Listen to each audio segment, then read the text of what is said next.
Entrevista. 18 horas e 26 minutos, conosco nessa edição do Jornal da Band, deputado Vitor Lippe, deputado federal, representa toda a região metropolitana de Sorocaba, prefeito 2 vezes da cidade de Sorocaba, e sempre uma honra tê-lo conosco aqui no Jornal da Band. Vitor Lippe, boa noite, obrigado por estar conosco. Boa noite, Paulinho, boa noite, Douglas, essa equipe aqui da Rádio Band. Uma satisfação estar aqui com vocês, né? E as chuvas estão continuam castigando a cidade, a região. Brasília está muito quente agora com a questão tributária, e temos vários assuntos aí. Fiz agora uma viagem internacional importante, uma missão tecnológica, que eu coordenei aí de deputados e senadores, e a gente vai ter, se Deus quiser, alguns minutos aqui para falar sobre esses temas. Ótimo, é prestação de serviço, é prestação de contas também. Mas antes, deputado, o senhor falou da chuva, tem chovido muito, né? De uma forma até tanto quanto atípica com relação ao volume. A gente sabe que o início do ano sempre chove, é verdade, mas o volume tem sido uma intensidade muito maior desde janeiro. Quer dizer, praticamente todos os dias chove em Sorocaba, chove na região. Hoje tivemos uma chuva forte em São Paulo, já mostramos aqui para o ouvinte do Jornal da Band, e tivemos na sexta-feira aqui em Sorocaba uma tromba d'água que colapsou o trânsito da cidade na última sexta-feira. E a Marginal, nesses últimos tempos, ela vive alagando, principalmente ali para Salaios, embaixo da ponte da Rua 15. E eu estava aqui me recordando que a época em que o senhor foi prefeito da cidade, acho que na segunda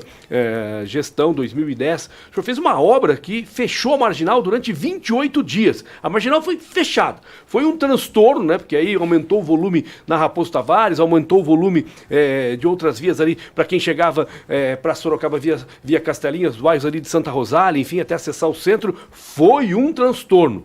E aí resolveu o problema, não teremos mais enchente, inundação nessa região da cidade, ou seja, na Marginal. E não é que essa enchente voltou, deputado? Queria que o senhor explicasse o que é que foi feito à época e se esse fato desse volume mais intenso nesse momento tem feito, de fato, com que a Marginal seja fechado. Praticamente um dia sim, um dia não, fecha a Marginal.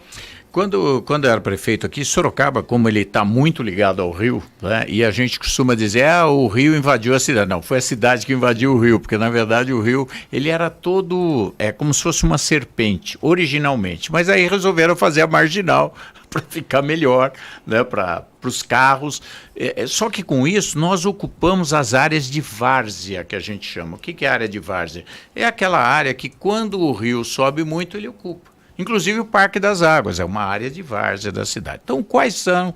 Mas por conta dessa ocupação da cidade, que chegou muito próximo do rio, se a gente tivesse respeitado o rio lá atrás, a gente não teria esse problema. Mas não houve esse planejamento. E nós tínhamos 2 grandes e graves problemas das chuvas aqui em Sorocaba.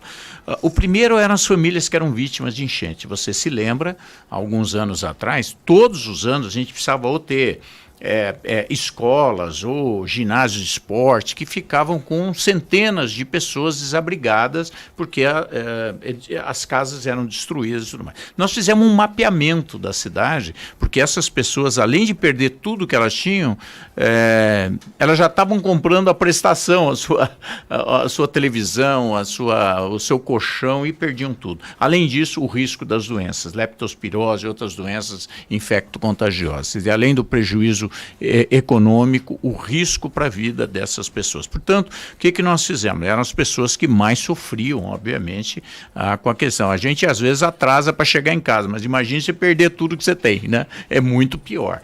Então, o que nós fizemos? Nós fizemos um mapeamento das pessoas que moravam em área de risco de inundação, e eram 10 mil pessoas, era um volume grande.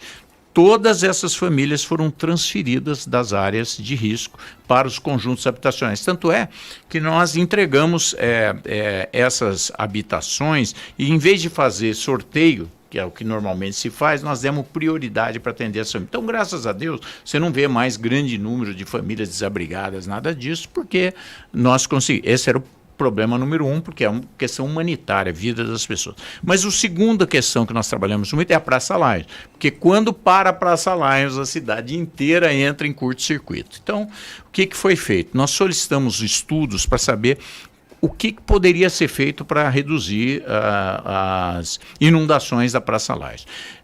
O que foi possível foi feito. O que foi possível?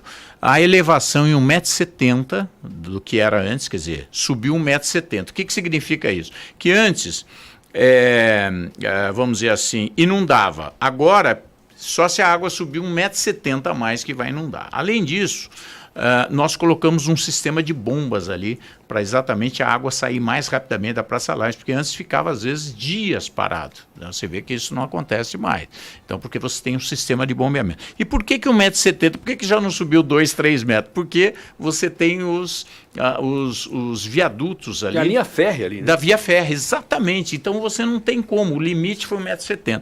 O que foi muito interessante, porque nós sabíamos que isso ia reduzir em 90%. Nós temos estudos hidrológicos dos últimos anos, que você sabia quanto o rio subia. Então, a gente sabia que de vez em quando ia subir mais do que 1,70 m. Aí tudo bem. Mas isso, nos cálculos que o SAI fez, o Serviço Autônomo de Águas, é que nós iríamos reduzir em 90% as ocorrências, que é o que aconteceu.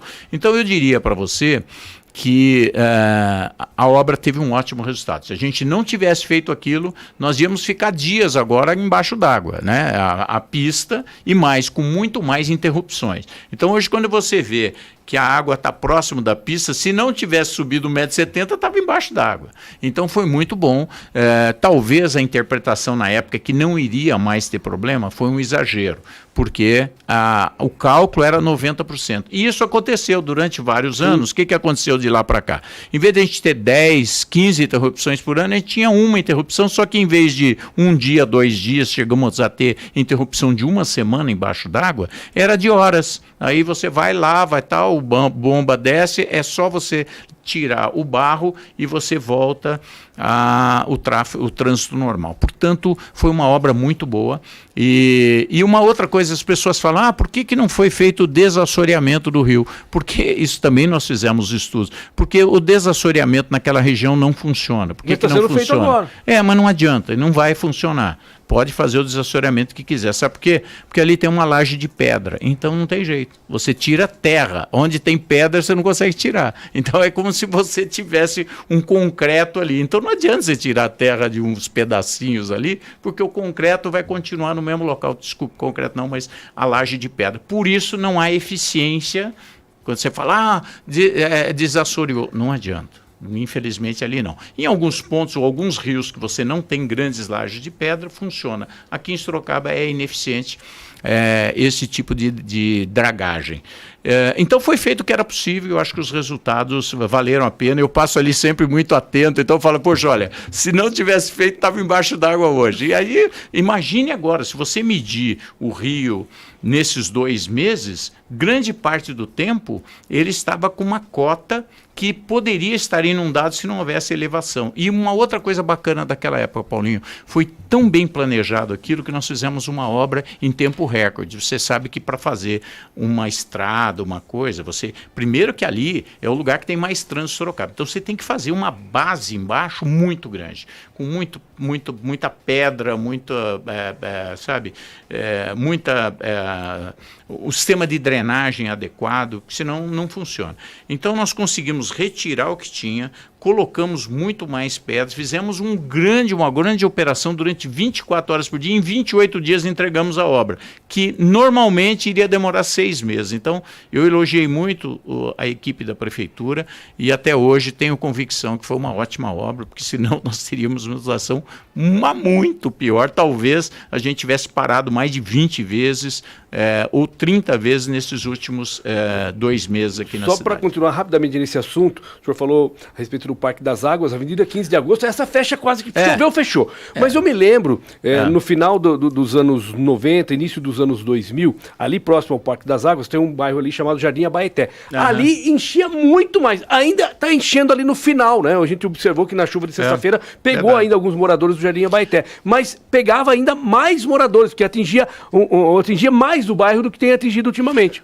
O Abaeté, nós fizemos. O projeto foi da época do Renato Amari, anterior a mim, mas a execução foi na minha gestão. Então, ali foi feito uma bacia, como se fosse uma piscina, que ela, porque ali é mais baixo do que o rio. Imagine você que não era para existir aquele bairro, mas infelizmente autorizaram o funcionamento. Então o que acontece? Quando tem muita chuva, é natural, e o rio sobe, não tem para onde drenar, porque ali está inclusive num nível mais baixo do que... Então o que foi feito? Foi feito um ponto mais baixo ainda do que o bairro, que é aquele piscinão do Abaeté, para ele captar a água que vem de toda...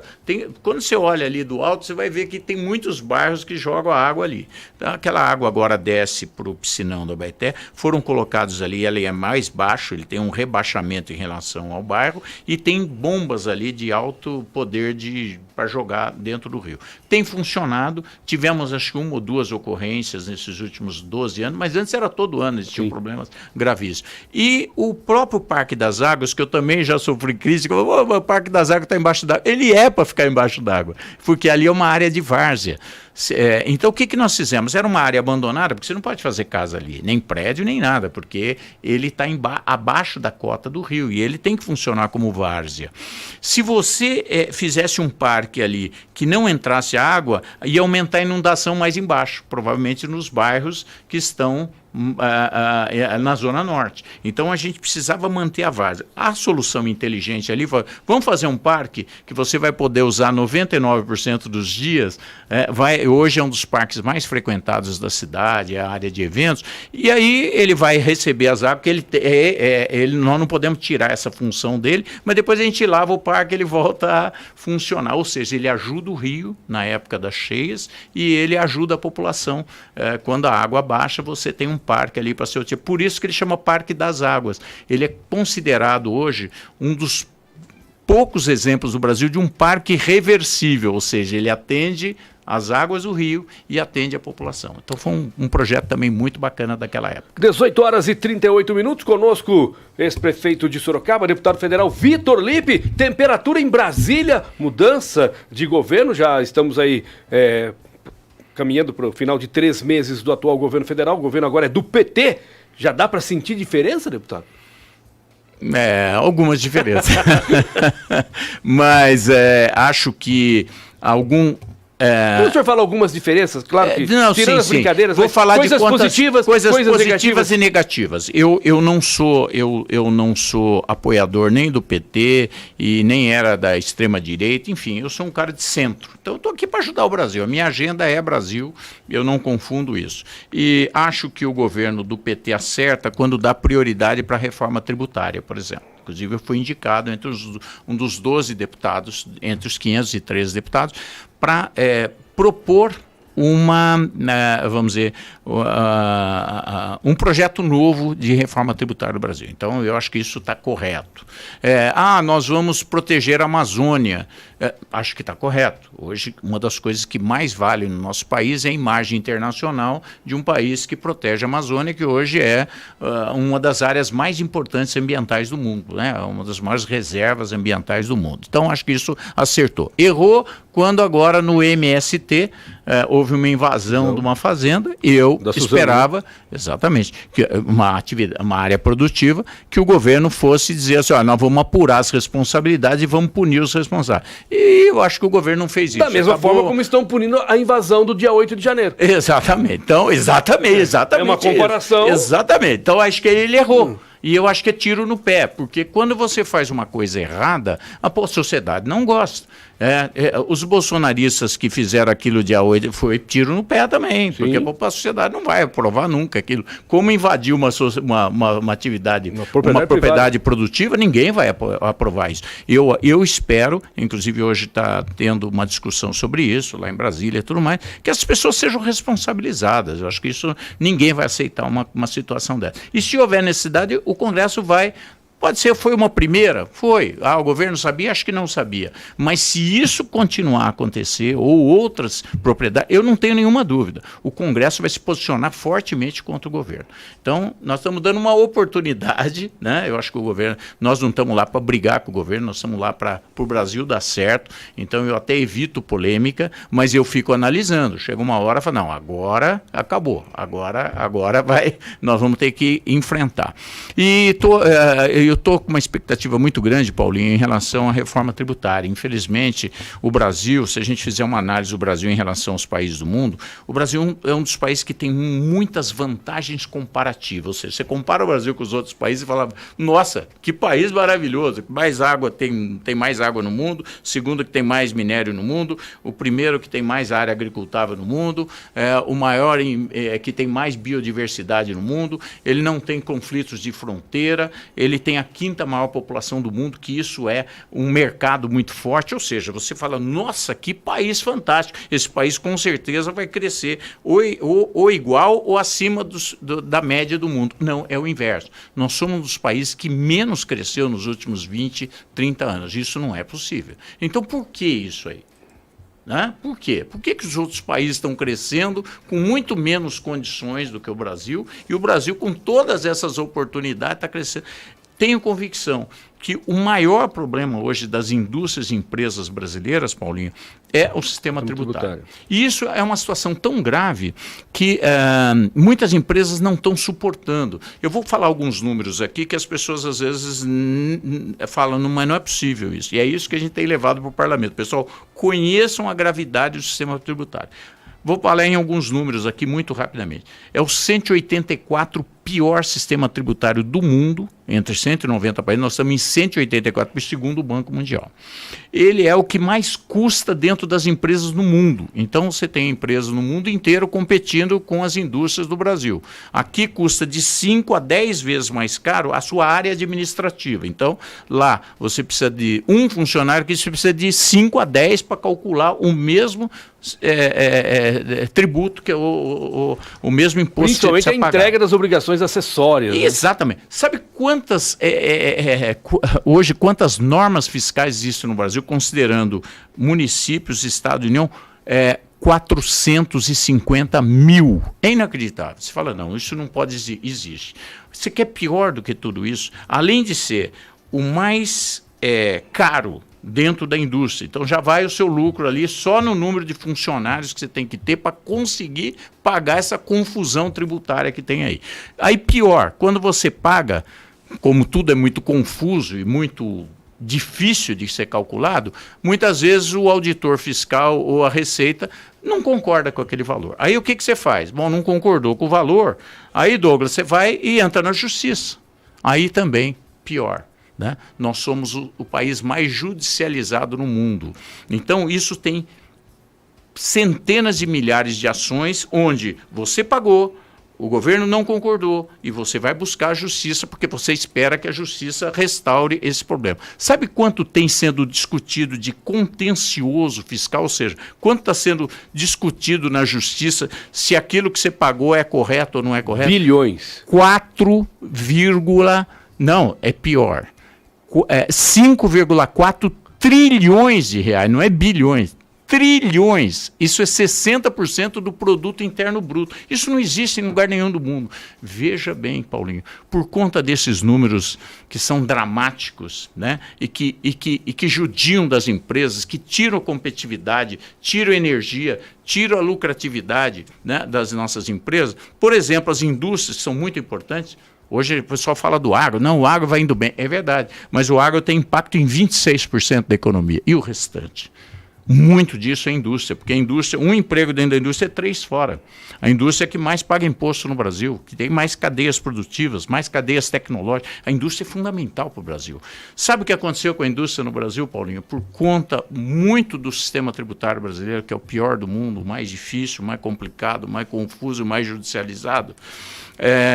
Nós perdemos 10% das indústrias nos últimos 10 anos. Então, se você considerar 2013 e 2023, nós perdemos 30 mil indústrias. Sabe o que significa isso? Quase 5 milhões de empregos relacionados à indústria que nós perdemos. Então, o Brasil está empobrecido. O Brasil está se desindustrializando, que é um dos setores mais importantes da economia. Né? Sorocaba ainda passa um pouco à margem, porque tem parque tecnológico, porque está perto de Sorocaba, que tem muita mão de obra especializada, a gente está conseguindo equilibrar por aqui. Mas se você vai em outras cidades, né, nós estamos perdendo as indústrias, a gente não consegue competir lá fora. Por conta disso, a gente precisa fazer a reforma tributária. Eu tive no Japão, que é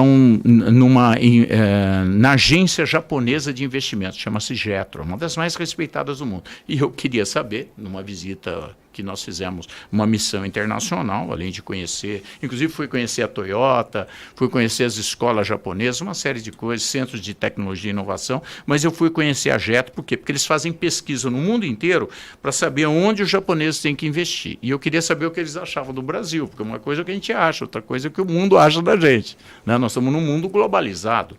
Olha, eu fiquei assustado com o que eu vi. Eles estavam muito, mas muito preocupados com o sistema tributário brasileiro. Eles falaram, aquilo não existe. As nossas indústrias japonesas, que estão entre as melhores do mundo, certo? As indústrias japonesas são reconhecidas pela qualidade da tecnologia, pela qualidade da gestão, pela seriedade, por tudo, né? Então, regras de compliance. Onde tem uma empresa japonesa, dificilmente fecha. Aqui no Brasil, elas vêm e fecham.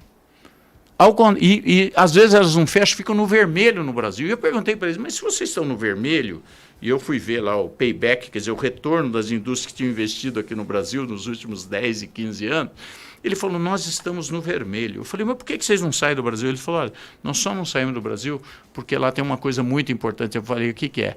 Vocês são a 5ª maior população do mundo e nós não queremos perder aquele mercado. Consome. Mas só para mostrar que não é porque as empresas são ruins, é porque o ambiente de negócio do Brasil é muito ruim. Então, eu fico muito bravo quando alguém critica as indústrias do Brasil, fala, porque a indústria brasileira não presta. Não, ao contrário. Eu estou lá, eu sou presidente da Frente Parlamentar das Indústrias de Máquinas e Equipamentos, né, porque eu acho que a indústria é muito importante para gerar emprego. Não é que eu defendo a indústria, eu defendo emprego. Você precisa ter indústria para ter emprego. Porque quando você tem emprego, como eu falei aqui, cada emprego dentro da indústria tem 3 fora. Por quê? Porque você tem os fornecedores e você tem os prestadores de serviço. Isso movimenta toda uma cidade. Imagine tirar as indústrias de Sorocaba, acaba a cidade. Então, quando as indústrias aqui vão bem, né, Paulinho? Sim. A cidade vai bem junto. As indústrias não vão bem, nós vamos para o buraco.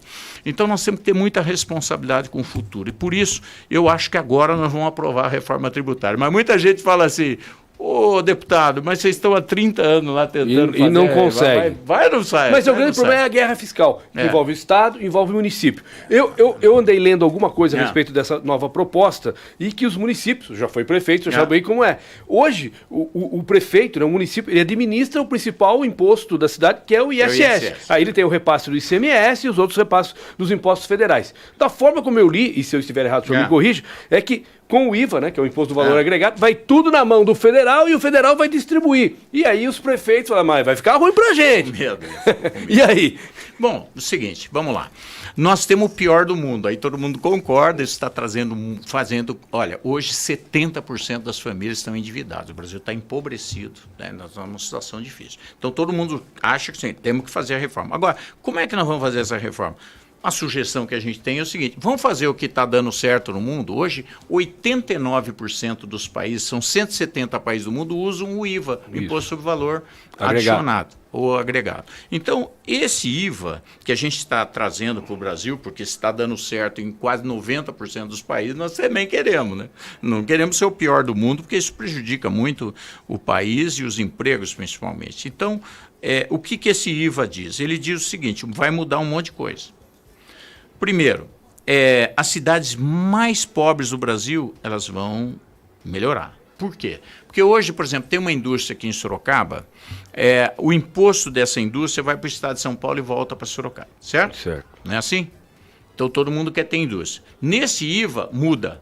O imposto é arrecadado onde há o consumo. Então, eu posso fabricar um carro aqui em Sorocaba, mas se ele for vendido lá em Recife, o imposto vai para Recife. É justo, porque senão você concentra tudo em algumas cidades do Brasil que ficam bem e o resto do país fica pobre. Não é justo? Você foi lá e comprou, fica uma parte do imposto lá. Então isso muda o conceito de arrecadação do Brasil. E isso significa o seguinte, que São Paulo vai arrecadar menos? Sim e não. Primeiro, aparentemente sim, porque se esses impostos não vão ficar aqui e vão para as cidades onde acontece o consumo, ou para os estados que acontece o consumo, nós vamos reduzir a nossa arrecadação. É verdade. Mas acontece que o Brasil não consegue subir mais do que 1% ao ano de crescimento, porque está tudo ruim. Você tem guerra fiscal, você prejudica as indústrias, há essa confusão tributária que eu já contei os números trágicos que tem aqui. A chamada substituição tributária entre os estados. É terrível. Então, se você começar a usar um sistema mundial, o mundo cresce 3,5%, nós crescemos menos de 1%. Bom, então se o Brasil crescer próximo da média do mundo, todo mundo já vai ganhar. Além disso, as indústrias vão estar onde elas têm que estar. Sabe onde é que elas têm que estar? Principalmente em São Paulo. Porque aqui é melhor para elas, aqui o custo é menor, ela está próximo do maior consumo do Brasil. Mas hoje, deputado, muitos empresários deixaram São Paulo, foram para o Nordeste, foram para outros estados, fugindo da guerra fiscal. É, porque lá o cara fala assim, ó, porque aqui você tem... E sabe por que acontece a guerra fiscal? É uma maluquice. Por exemplo, aqui você tem 10 montadoras. Aí você fala assim, olha, aqui a montadora vai pagar 18% de ICMS. Beleza. Está há muitos anos assim. Aí tem um estado que não tem nenhuma montadora, sabe o que ele fala? Ah, não, se você vier para cá, você não vai pagar 18, você vai pagar 4. Ah, o cara vai. Mas ele não vai porque é melhor. Ele vai porque ele vai pagar menos imposto. E isso é ruim, por quê? Porque aí ele vai ter que gastar mais com transporte, mais com manutenção à distância, ele vai ter que... tudo vai ficar pior. Ou seja, em vez de a gente ter a lógica da eficiência e da redução do custo, a gente tem a lógica da briga tributária, e aí todo mundo perde.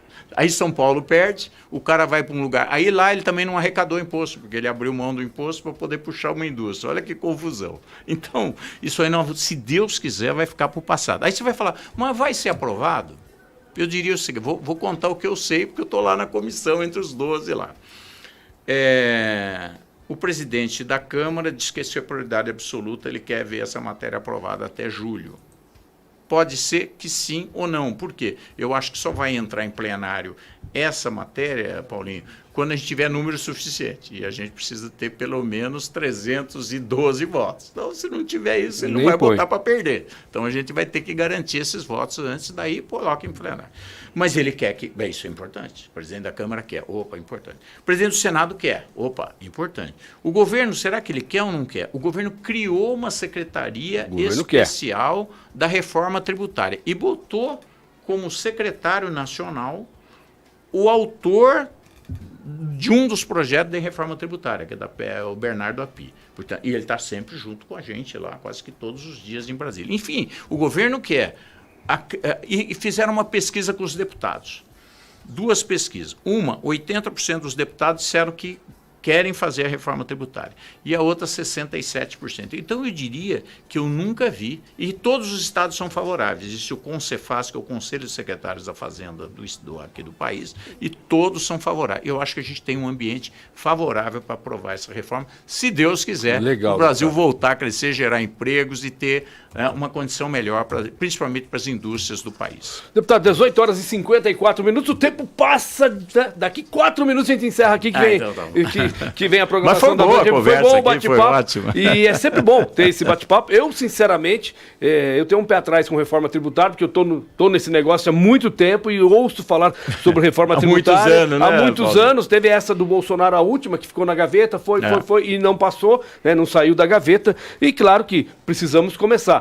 Reforma tributária precisa ser feita? Precisa. O senhor está lá em Brasília, tem um conhecimento amplo sobre a reforma administrativa também que precisa ser feita nesse país, o senhor sabe, e é a dificuldade para fazer. Essa eu acho que está difícil. Essa é difícil. Então a gente está aqui embaixo torcendo para que as coisas aconteçam e é por isso que nós temos esse sistema nosso democrático, que nós votamos os nossos representantes e o senhor é o representante da região metropolitana de Sorocaba e a gente torce para que agora essa reforma possa passar para alívio de todos nós, empresários, nós consumidores que pagamos imposto sobre tudo, né? E o imposto é pesado em função daquilo que as empresas também pagam e existe um repasse. Eu conversei com um empresário outro dia do setor varejista e o pessoal estava reclamando porque o PIS, o COFINS e tal, ele falou, viu, eu não pago o PIS e o COFINS. Todo mundo olhou para ele e falou, como não pago? Quem paga é o consumidor. É o consumidor que paga. Eu simplesmente sou a ponte que vou lá, intermedio e repasso para o governo. Porque quem paga o meu produto, eu repasso tudo para o consumidor. Você quer ver um exemplo disso, Douglas? Você que está aqui olhando aqui para mim aqui. Você pega uma calça jeans, tá? Aqui no Brasil custa 52% o imposto da calça jeans. Lá fora, se for lá onde tem o IVA, que é um valor uniforme, é 25%. Aí sabe o que acontece? Você vai falar assim, bom, além de eu pagar uma calça mais cara, vai fechar a indústria no Brasil. É isso que a gente acontece. A gente fica desempregado, pobre e pagando mais caro. E aí a gente teve a invasão da China nos últimos anos aqui no Brasil também. Em função É isso disso. aí. Então, a gente acontece. precisa também cobrar 25 e redistribuir esse imposto de uma forma mais inteligente. Quero agradecer muito o carinho, a oportunidade de estar aqui. São assuntos importantes. Tem outros assuntos bacanas. A gente vai falar ciência, tecnologia, inovação, um monte de coisa. Quero cumprimentar aqui também o Teodorinho, amigo nosso. E o Nicolas também, que está aqui, ó. Você viu que Nicolas. agora, né, o assessor aqui de comunicação. O senhor tinha um grandão, agora viu um você grandão. viu? Agora... e com metade da idade. Você vê que as isso é coisas bom. vão assim, né? É bom Mas obrigado também. pelo carinho de vocês e um forte abraço a todos os ouvintes.